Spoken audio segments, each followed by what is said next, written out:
Assalamualaikum warahmatullahi wabarakatuh. Perkenalkan, nama saya Adelia Anisuci, NIM 2018-840061. Rekan saya yang Kopipa Pratiwi dengan NIM 20840064. Kami Pendidikan Bahasa dan Sastra Indonesia, Fakultas Ilmu Pendidikan Universitas Muhammadiyah Jakarta.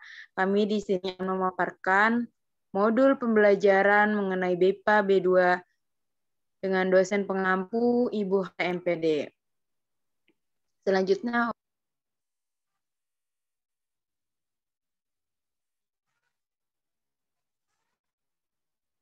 baik, yang pertama ada modul dan serta RPP dari level B2 dengan materi membaca dan tema mengidentifikasi cerpen. Kompetensinya mampu memahami cerpen yang dikemukakan dalam bahasa yang sederhana. Tujuannya yaitu dapat mengidentifikasi cerita pendek dan indikatornya yaitu menentukan tema, alur, latar, dan penokohan cerpen. Selanjutnya ada materi mengenai cerita pendek. Cerpen atau cerita pendek adalah salah satu dari bagian dalam prosa yang berbentuk cerita fiksi dengan hanya satu konflik. Sementara itu, fiksi sendiri memiliki pengertian tulisan prosa tentang peristiwa dan karakter yang dibayangkan atau tidak nyata. Berbeda dengan novel, cerpen lebih pendek dari segi isinya. Buah cerpen biasanya berfokus pada satu plot atau satu karakter utama dengan beberapa karakter tambahan. Selanjutnya ada ciri-ciri cerpen. Yang pertama yaitu terdiri dari 1.000 sampai 10.000 kata sehingga membutuhkan 10 hingga 30 menit saja untuk membacanya. Selanjutnya ada cerpen biasanya berfokus pada satu subjek atau tema. Yang ketiga ada cerpen biasanya berlangsung dalam satu latar sehingga berfokus pada satu alur sehingga hanya bersifat satu konflik dan tidak ada konflik turunannya. Selanjutnya, cerpen biasanya fokus hanya pada satu atau beberapa karakter sehingga karakter bersifat datar atau watak yang memiliki tidak berubah secara berangsur-angsur. Yang terakhir itu diksi yang digunakan mudah dipahami. Selanjutnya ada struktur cerpen. Struktur cerpen terdiri dari abstrak, orientasi, komplikasi, evaluasi, resolusi, dan koda. Unsur intrinsik dan ekstrinsik cerpen. Unsur intrinsik terdiri dari tema, tokoh, penokohan, watak, latar, alur atau plot, sudut pandang, dan amanat.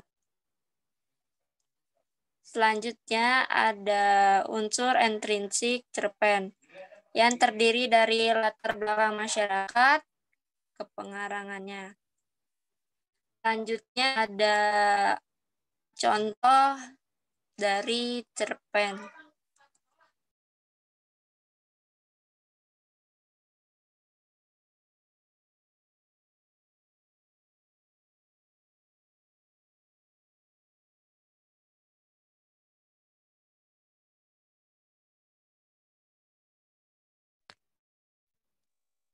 Contoh cerpen dengan judul Sungai yang Bersih Membuat Banjir Tak Lagi Terjadi.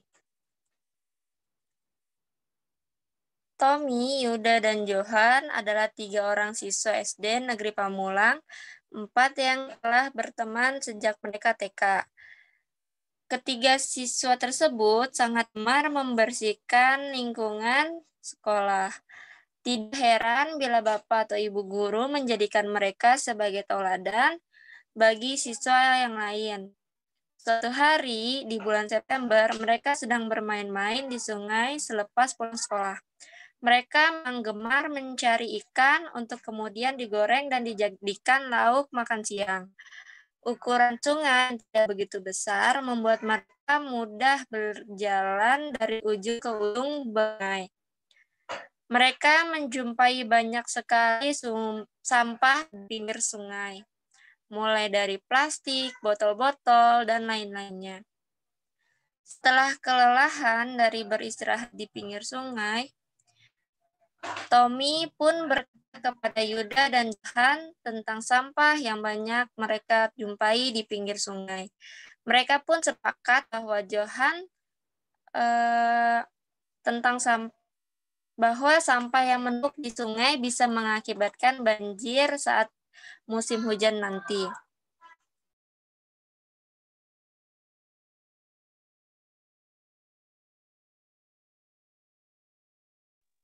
Suatu pagi, pada saat sekolah, Tommy, Yuda, dan Johan pergi ke kantor guru. Mereka menemui Bapak Ahmad, wali kelas mereka. Yuda menceritakan tentang banyaknya sampah yang ada di sungai. Cerita dan dilengkapi oleh Tommy dan Johan. Mereka memberikan usul kepada wali kelas mereka untuk mengadakan acara bersih sungai pada saat acara bersih-bersih sekolah yang rutin dilakukan setiap hari Jumat minggu kedua setiapnya. Tiba hari di mana acara bersih-bersih sungai itu dilaksanakan, kepala sekolah memberikan arahan kepada semua tentang pentingnya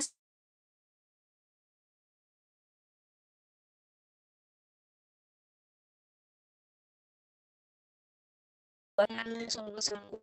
Tak lupa kepala sekolah menyampaikan boleh dilakukan setelah acara bersih sungai berlangsung.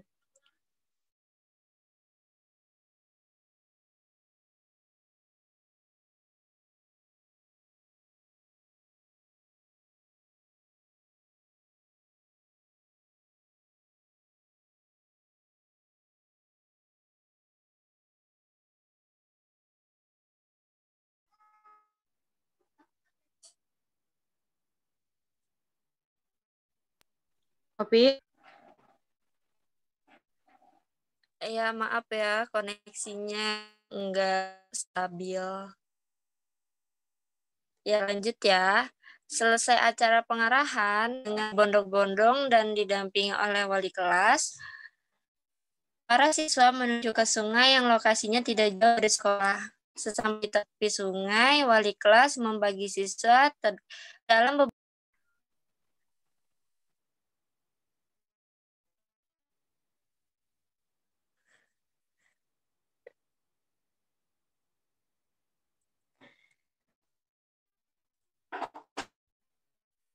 Wali kelas menjelaskan tentang arti pentingnya kebersihan sungai agar masyarakat di sekitar terbebas dari banjir saat musim hujan datang. Oleh karena itu, kita harus selalu menjaga kebersihan lingkungan sekitar kita, termasuk kebersihan sungai, agar terhindar dari bahaya banjir. share ini belum muncul. Oh iya.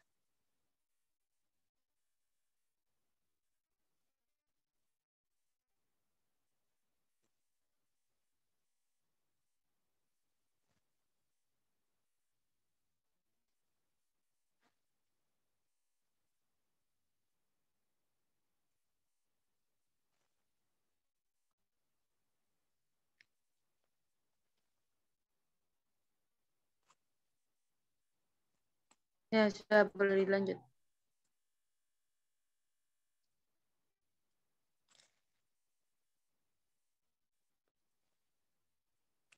Selanjutnya ada kosakata.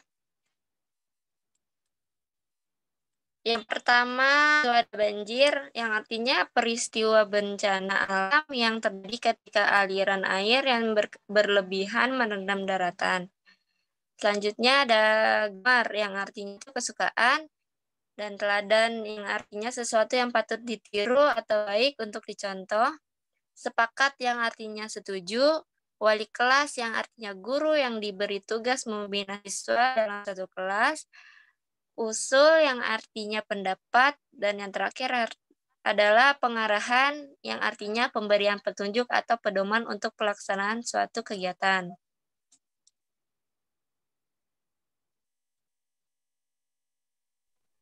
Baik. Berikut adalah 5 pertanyaan untuk evaluasi. Selanjutnya dilanjutkan oleh Adelia. Oke, baik. Selanjutnya ada modul pembelajaran dengan materi mendengarkan yang bertemakan mendeskripsikan film Indonesia. Kegiatan untuk kompetensi belajar memahami film Indonesia yang berdurasi pendek, yang beralur sederhana, dengan tujuan belajar dapat memahami, menerapkan berdasarkan rasa ingin tahunya tentang film pengetahuan, teknologi, seni budaya, dan humaniora dengan wawasan kemanusiaan, kebangsaan, kenegaraan terkait film yang ditonton. Dengan indikator menceritakan kembali isi film yang ditayangkan. Sebelum kita semua menyaksikan media pembelajaran tentang film, langkah baiknya kita mengetahui apa itu mendengarkan. Pengertian dari definisi film, yakni film merupakan hasil cipta karya seni yang memiliki kelengkapan dari beberapa unsur seni untuk melengkapi kebutuhan yang sifatnya spiritual. Unsur seni yang ada dan menunjang sebuah film antara lain seni rupa, seni fotografi, seni arsitektur, seni tari, seni puisi sastra, seni teater, seni musik, seni pantomimi, dan juga novel. Adapun film dibagi menjadi dua, yaitu ada film pendek dan film panjang. Selanjutnya, untuk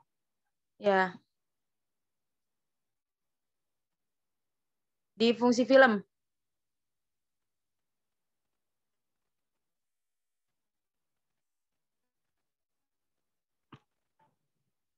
Oke. Untuk fungsi film sendiri, seringkali film ditonton untuk menjadi hiburan. Tetapi fungsi sebenarnya dalam film antara lain fungsi informatif, edukatif, dan juga persuasif. Untuk film nasional, fungsinya sebagai media edukatif untuk sebagai pembinaan generasi muda dalam rangka nation and character building. Terdapat jenis-jenis film, itu terdapat film berita, film dokumenter, dan film kartun. Selanjutnya, adapun unsur-unsur film menjadi 10 kurang lebih. Ada prosedur, sutradara, penulis skenario, penata kamera atau kameramen, penata artistik atau art director atau dan penata musik, editor, pengisi dan penata suara, dan pemeran atau aktris dan aktor. Selanjutnya kita akan melihat media pembelajaran mengenai film atau film pendek yang akan diberikan kepada pembelajar. Silakan tayangkan film pendek.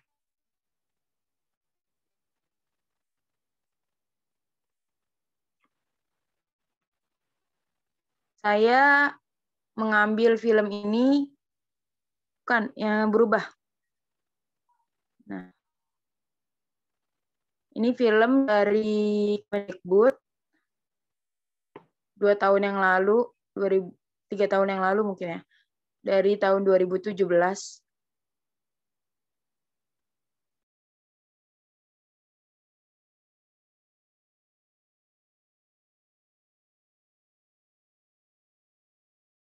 Nggak ada suaranya ya, Pi?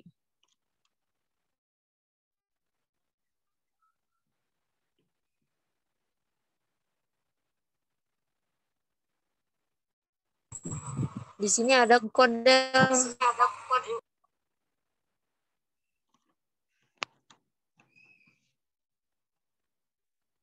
Ya.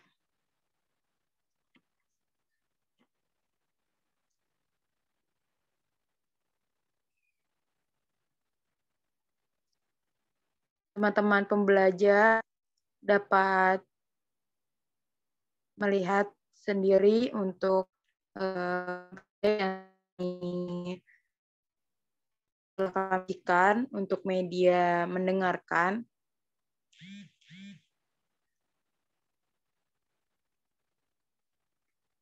Mungkin seperti itu film yang akan kami sajikan untuk media pembelajaran materi mendengarkan. Selanjutnya, kami setelah menampilkan media film pendek, tentunya kami memiliki evaluasi dengan 5 pertanyaan atau 5 pertanyaan untuk menunjang apakah pembelajar dapat memahami film pendek seperti itu. Selanjutnya kembali ke Hopipah.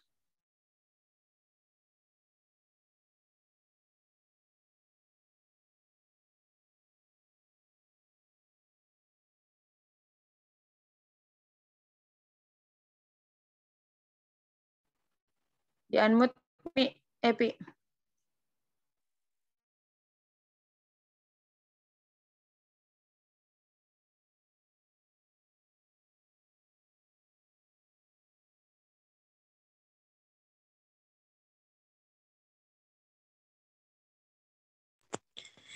Baik, selanjutnya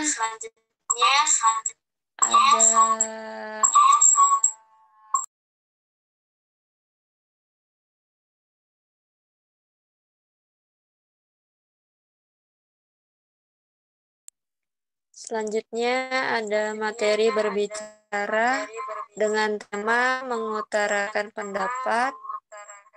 Kompetensinya yaitu mampu menyampaikan pendapat dalam diskusi, pidato, atau ceramah dengan tuturan yang spontan dan pelafalannya yang jelas.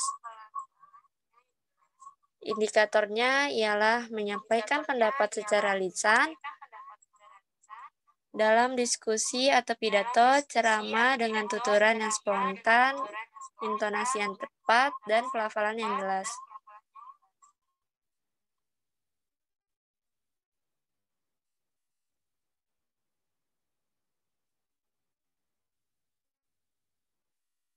Pada pembelajaran pidato kali ini, menggunakan media berupa modul atau buku. Yang pertama, pengertian pidato. Pidato merupakan satu kegiatan bicara di depan umum atau berorasi agar dapat menyatakan pendapatnya atau memberikan suatu gambaran pada suatu hal. Pidato umumnya dibawakan oleh seorang yang memberi orasi serta pernyataan terhadap hal tertentu atau peristiwa yang penting dan harus diperbincangkan. Selanjutnya ada tujuan berpidato. Yang pertama itu mempengaruhi orang lain agar mau mengikuti kemauan kita dengan sukarela.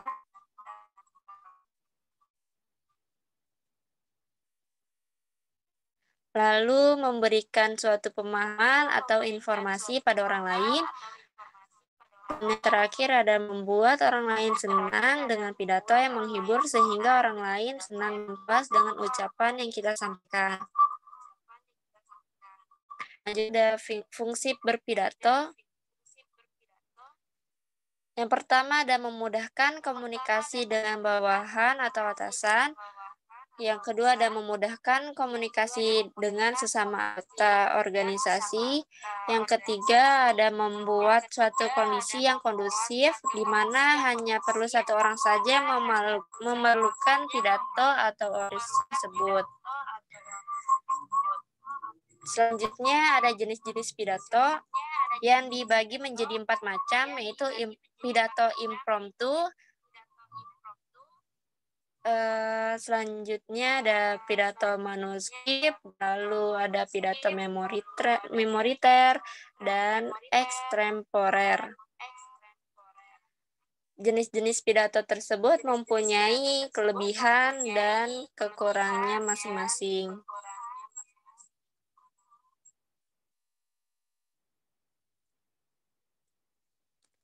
Baik, di sini ada contoh pidato. Di sini ada seorang guru yang melakukan pidato kepada siswa mengenai globalisasi, dampak globalisasi di era zaman sekarang.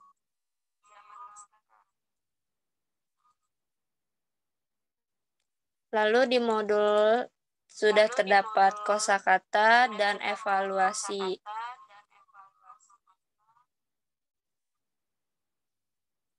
Selanjutnya,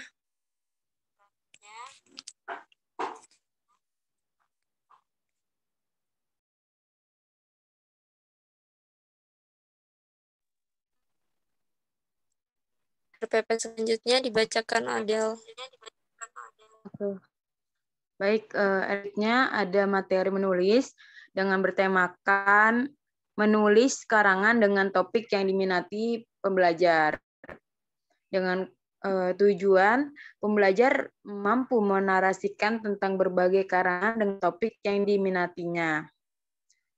Sebelum pembelajar menulis yang diminati, alangkah baiknya pembelajar memahami betul apa itu pengertian menulis atau karangan, seperti itu. Karangan merupakan karya tulis hasil dari kegiatan atau aktivitas seseorang untuk mengungkapkan gagasan serta menyampaikannya dengan melalui bahasa tulis kepada pembaca untuk dipahami.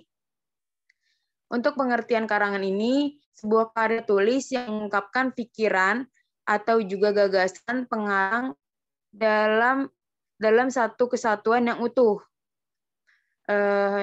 Karangan memiliki ciri yaitu jelas serta mudah dipahami pembaca, memiliki kesatuan yang baik, maksudnya tiap-tiap kalimat jelasnya logis, serta juga mendukung ide utama paragraf. Yang ketiga ada memiliki organisasi yang baik, maksudnya tiap-tiap kalimat tersusun dengan urut logis. Yang keempat ada efisien atau ekonomis. Yang keenam ada menggunakan bahasa yang mudah diterima serta dipahami oleh pembaca. Adapun unsur-unsur karangan, yaitu memiliki gagasan atau ide, tuturan, tatanan, wahana. Dan macam-macam jenis karangan ada banyak, yaitu ada jenis karangan berdasarkan sifatnya, yang memiliki karangan fiksi atau karangan non-fiksi. Terus ada pun jenis karangan berdasarkan bentuk dan tujuannya, yaitu ada karangan deskripsi dan karangan narasi. Selanjutnya jenis karangan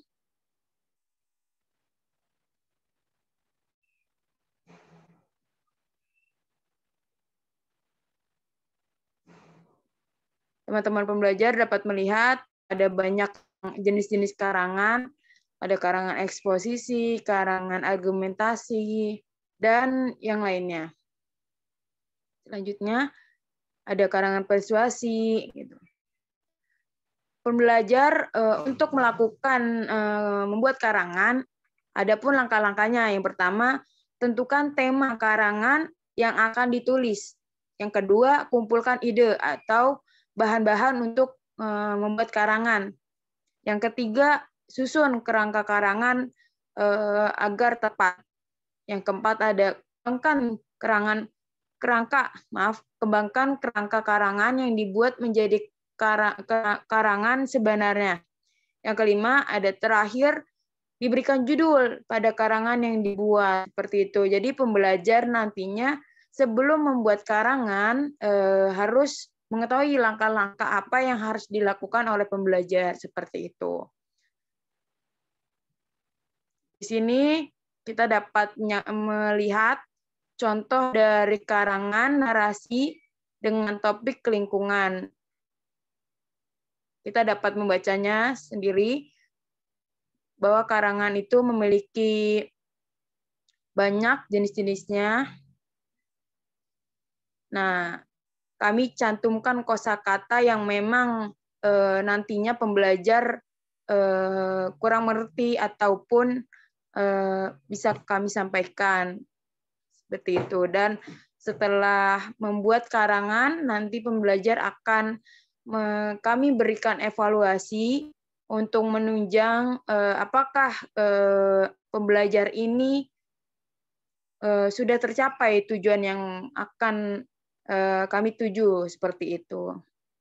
Selanjutnya, Hopipa.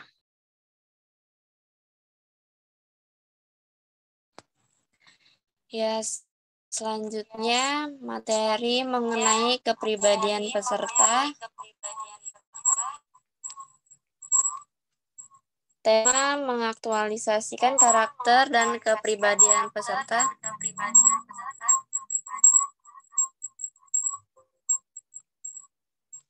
Dengan kompetensi bertakwa kepada Tuhan Yang Maha Esa. Tujuannya yaitu pembelajar dapat mengutarakan serta mengaktualisasikan sikap, toleransi, serta menghargai agama dan kepercayaan orang lain. Dengan indikator menunjukkan sikap menghargai agama dan kepercayaan orang lain.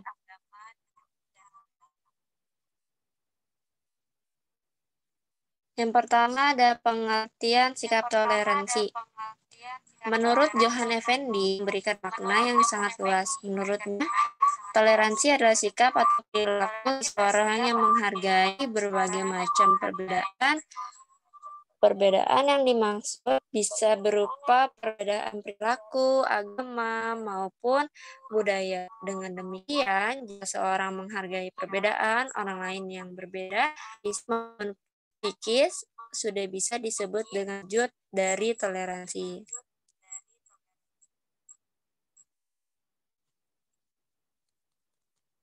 Selanjutnya ada tujuan bersikap toleransi. Pertama ada menjaga keharmonisan masyarakat. Yang kedua ada mencegah perpecahan. Yang ketiga menyatukan perbedaan. Yang keempat meningkatkan perdamaian. Lalu selanjutnya ada manfaat bersikap toleransi. Sikap toleransi memberikan banyak manfaat bagi masyarakat atau individu yang menerapkannya. Didasari atau tidak didasari memberikan dampak positif atas penerapannya yang berulang. Manfaat dari bersikap toleransi yang pertama ada membangun rasa nasionalisme, yang kedua ada menanamkan rasa persaudaraan, selanjutnya ada menumbuhkan rasa cinta dan kasih sayang, lalu ada mengurangi sifat egois, dan yang terakhir ada permudah proses musyawarah.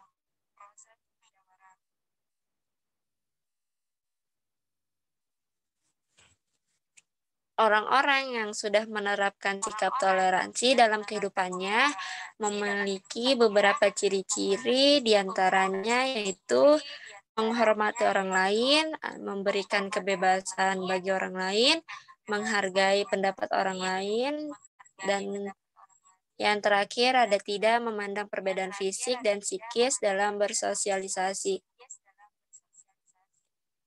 Jenis-jenis perbedaan yang ada di masyarakat memiliki contoh penerapan sikap toleransi yang berbeda-beda.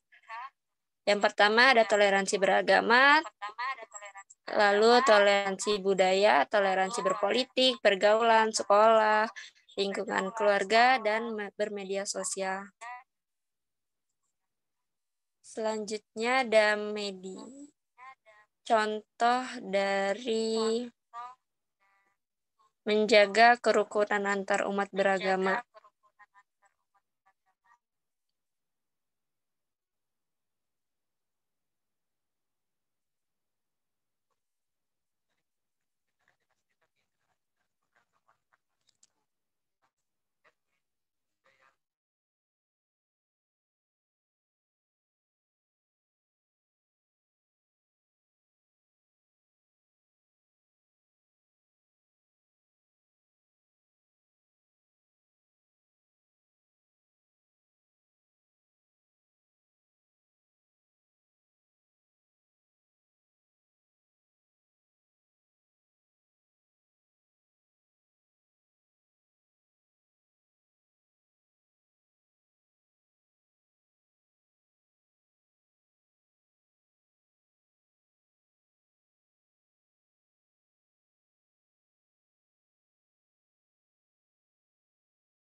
dalam modul dan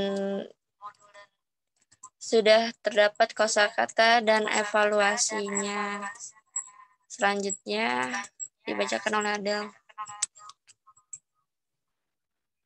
Baik, selanjutnya ada materi mengenai menguasai penggunaan tata bahasa dan kosakata dalam berbagai jenis teks yang diajarkan dengan tema mengenal kosakata serta kalimat yang berpasifkan ter-an dan ke-an. Dengan tujuan pembelajar nantinya akan memahami kosakata yang berpasifkan ter-an dan ke-an. Sebelumnya kita akan memahami mengenai pengertian kalimat pasif itu apa. Kalimat pasif merupakan sebuah kalimat yang subjeknya terkena sesuatu tindakan atau aktivitas, perbuatan, atau pekerjaan yang diinginkan dengan predikat terhadap objeknya. Kalimat pasif memiliki ciri-ciri yaitu memiliki jika subjek yang terdapat pada suatu kalimat aktif, maka berubah menjadi suatu objek di dalam kalimat pasif. Yang kedua, predikat berimbuhan di ter atau ke-an. Kata kerja akan didahului dengan kata ganti orang seperti ku dan kau. Yang keempat, jika terdapat kaya oleh jika dihilangkan tidak akan berubah maknanya. Untuk fungsi kalimat pasif. Kalimat pasif merupakan sebuah kalimat yang memiliki fungsi, yaitu untuk menunjukkan ketertarikan pada seseorang atau objek yang dikenai tindakan, dan bukan seseorang atau objek melakukan tindakan. Adapun unsur-unsur suatu kalimat. Subjek. Dia merupakan sebuah unsur inti atau unsur pokok pada sebuah kalimat. Wujud dari subjek berupa kata-kata benda dan terletak sebelum unsur predikat. Yang kedua ada predikat. Predikat merupakan sebuah unsur yang berfungsi untuk menerangkan apa yang sedang dilakukan oleh si subjek. Predikat berupa kata kerja atau kata sifat. Yang ketiga ada objek. Objek merupakan salah satu unsur kalimat yang penting dari objek. Biasanya objek ini digunakan untuk melengkapi predikat karena terletak setelah predikat. Objek merupakan keterangan yang akan berkaitan dengan predikat. Yang terakhir ada keterangan. Keterangan merupakan sebuah unsur kalimat yang letaknya terletak di akhir kalimat. Keterangan ini berfungsikan memberikan penjelasan lebih tentang subjek dan predikat pada suatu kalimat. Yang kelima ada pelengkap. Pelengkap merupakan unsur kalimat yang berfungsi memberikan penjelasan yang lebih jauh dari makna suatu kalimat. Namun beda dengan keterangan, jika pelengkap tidak menggunakan kata penghubung. Dan di sini kami sudah memberikan contoh-contoh kalimat pasif yang menggunakan pasif ter-an. Dengan contoh terselamatkan. Contoh kalimatnya para warga kampung itu terselamatkan. Itu sudah ada contoh kalimat pasif yang menggunakan imbuhan ter dan an. Para warga kampung itu terselamatkan dengan adanya sebuah masjid yang masih berdiri kokoh di tengah terjangan banjir. Ada pula contoh kalimat pasif yang menggunakan imbuhan ke-an. Aku selalu ketiduran setiap kali pelajaran.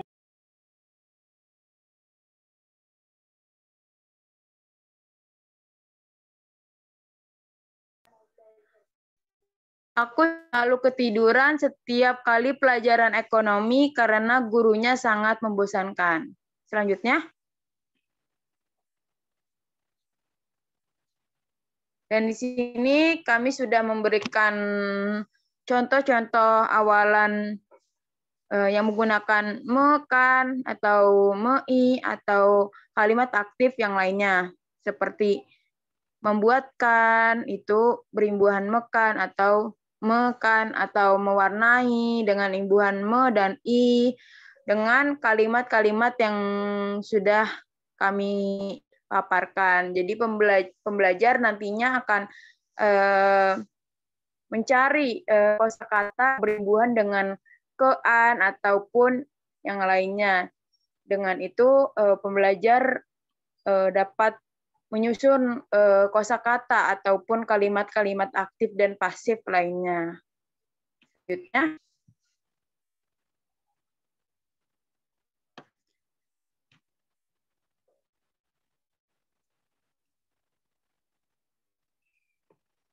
Selanjutnya, ini kami di modul kami berikan contoh mengenai cerita rakyat yang berjudulkan Sang Kuryang. Dengan nantinya pembelajar dapat mencari kosakata ataupun kalimat-kalimat yang ada yang berkaitan dengan contoh yang sudah saya berikan tadi di atas. Mungkin seperti itu. Udah habis ya? Mungkin kurang lebihnya seperti itu. Kurang lebihnya mohon maaf. Billahi fisabilillah. Wassalamualaikum warahmatullahi wabarakatuh. Waalaikumsalam. Catar